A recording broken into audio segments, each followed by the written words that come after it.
Hello students. आज एक बहुत इम्पॉर्टेंट चीज़ है जो हम डिस्कस करने वाले हैं, जो कि क्लास 10th के लिए होगा, लेटर फॉर्मेट। और ये लेटर फॉर्मेट जो है आपका 5 मार्क्स में आता है। और इसमें मोस्टली क्या होता है कि स्टूडेंट्स जो होते हैं वो बहुत सारी गलतियां करते हैं, स्पेशली फॉर्मेट को लेके। उनको कंफर्म नहीं होता कैसी चीज़ों को राइट करना है या एड्रेस करना है सिचुएशंस को। तो इस चीज़ के ऊपर आज हम बात करेंगे, स्पेशली लेटर के फॉर्मेट को लेके।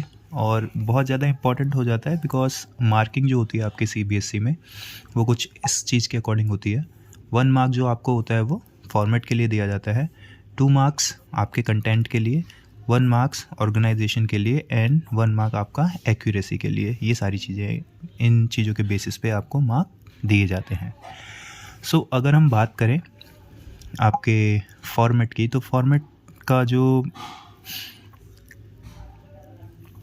वे है राइट करने का वो कुछ इस तरीके का है कि सबसे पहले first of all we are going to write sender's address, the one which is mention in your question. जो भी आपके क्वेश्चन में दिया होगा, कोई नेम दिया हो या उसका एड्रेस दिया हो, वो आपको मेंशन करना होगा। उसके बाद you can give 1 line gap and write the date. Date format write करने के भी अलग अलग चीज़ें हैं। स्टूडेंट्स कभी कभी डेट इस तरीके से राइट कर देते हैं। सपोज़ करिए आज की डेट हो गई 1 जैन 2026। या तो स्टूडेंट्स कैसे राइट करते हैं,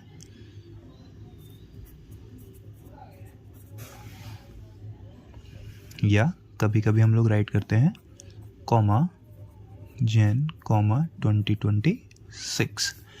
सो इन सारी ही चीज़ों से आप बचें।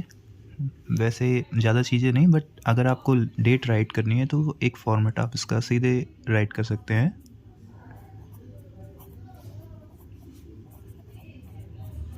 या तो आप ऐसे राइट करिए या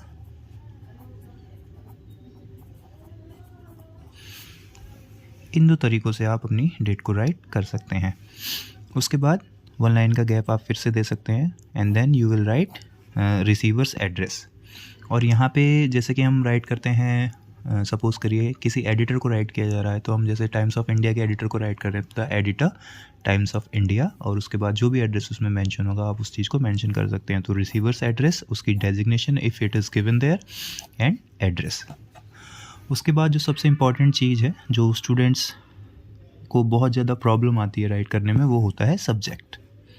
आफ्टर गिविंग 1 लाइन गैप आप सीधे सब्जेक्ट को मेंशन कर सकते हैं। और ये बहुत ज़्यादा इंपॉर्टेंट होता है क्योंकि अगर आपका सब्जेक्ट ही क्लियर नहीं होगा, आपको पता ही नहीं है कि आपको क्या मेंशन करना है या for what reasons you are writing a letter, तो वो आपके फॉर्मेट पे इम्पैक्ट करेगा और शायद आपके मार्क्स वहाँ से डिडक्ट हो सकते हैं। सो ये बहुत ज़्यादा इंपॉर्टेंट होता है। 1 लाइनर अगर आप राइट कर रहे हैं तो बहुत बेटर होगा।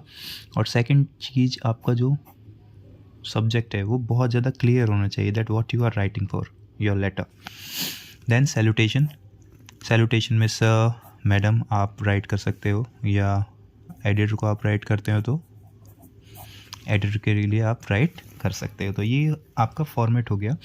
इसके बाद बात आती है अपने लेटर को राइट करने की, मेंशन करने की। सो जब आप सैल्यूटेशन राइट कर लें सर मैडम, तो उसके बाद हमने देखा है कई बार स्टूडेंट्स क्या मिस्टेक्स करते हैं। स्टूडेंट्स जैसे सर मैडम राइट किया तो वो यहाँ से राइट करेंगे, that through the column of your newspaper. इसको यहाँ से ना स्टार्ट करके आप बॉडी ऑफ द लेटर वहीं से स्टार्ट करें, just below of the salutation.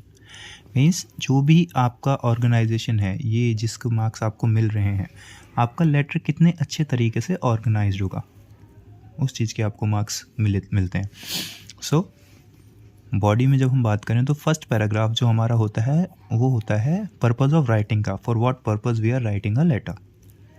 Okay, वो किसी भी पर्पज़ के लिए हो सकता है, वो आपका प्लेसिंग ऑर्डर के लिए हो सकता है, या इंक्वायरी के लिए हो सकता है, या किसी कॉज के लिए हो सकता है। वो चीज़ें आप उसमें मेंशन कर सकते हैं।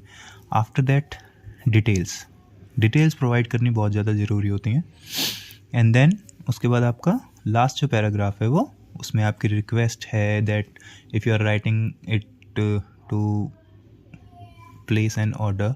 सो आपने ऑर्डर प्लेस किया तो उसमें आप रिक्वेस्ट क्या करोगे, प्रोडक्ट डैमेज नहीं होना चाहिए, please deliver it as soon as possible without any damage. और इंक्वायरी में आप उनसे रिक्वेस्ट करते हैं that provide you all the information as soon as possible on the given email और contact number.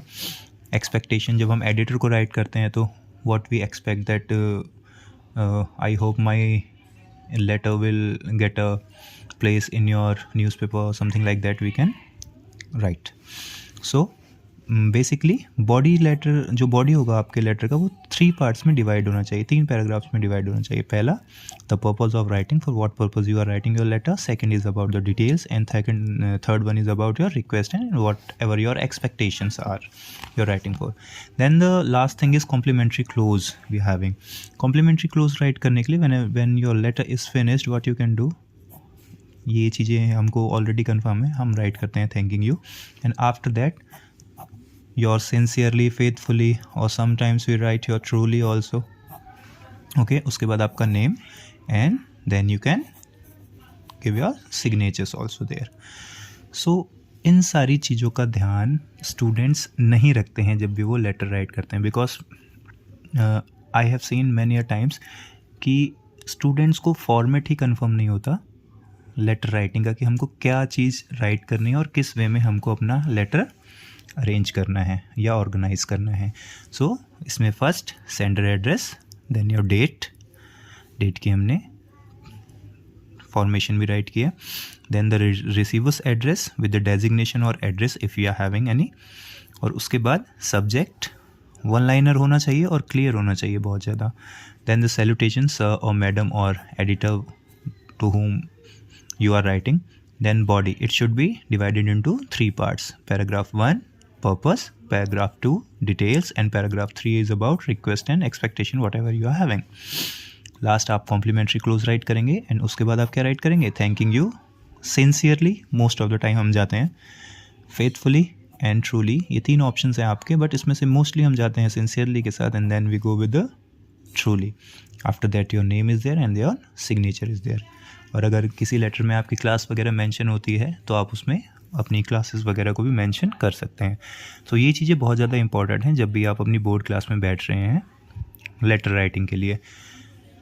Format, content, organisation and accuracy, इन सभी चीज़ों के आपके मार्क्स मिलते हैं आपको। सो अगर आपका फॉर्मेट ठीक नहीं होगा सो वो स्ट्रेट आपके हाफ मार्क्स डिडक्ट कर लेंगे। कंटेंट में आपको बहुत अच्छे से लिखना होता है। ऑर्गेनाइजेशन, आपका ऑर्गेनाइजेशन बहुत अच्छे से होना चाहिए लेटर का, नहीं तो आपके यहाँ पे भी मार्क्स डिडक्ट हो जाएंगे। एंड एक्यूरेसी में आपके वो ग्रामेटिकल मिस्टेक्स और इन सारी चीज़ों को, how good you have used your language, इन सारी चीज़ों को देखते हैं, चेक करते हैं। सो ये आपका लेटर फॉर्मेट हुआ क्लास 10th के लिए, board specially for board examinations, and 12th में भी यही चलता है। सो आई होप ये वीडियो आपको हेल्प करेगा प्रिपेयर करने के लिए अपने बोर्ड एग्जामिनेशन के लिए। अगली बार हम नेक्स्ट वीडियो में हम बात करेंगे कि किसके लिए हम लेटर राइट कर रहे हैं और उसको हम कितने अच्छे तरीके से राइट कर सकते हैं, बिकॉज आपके एग्ज़ाम्स बहुत ज़्यादा क्लोज आ गए हैं। Okay, thank you very much. I hope video आपको पसंद आएगी।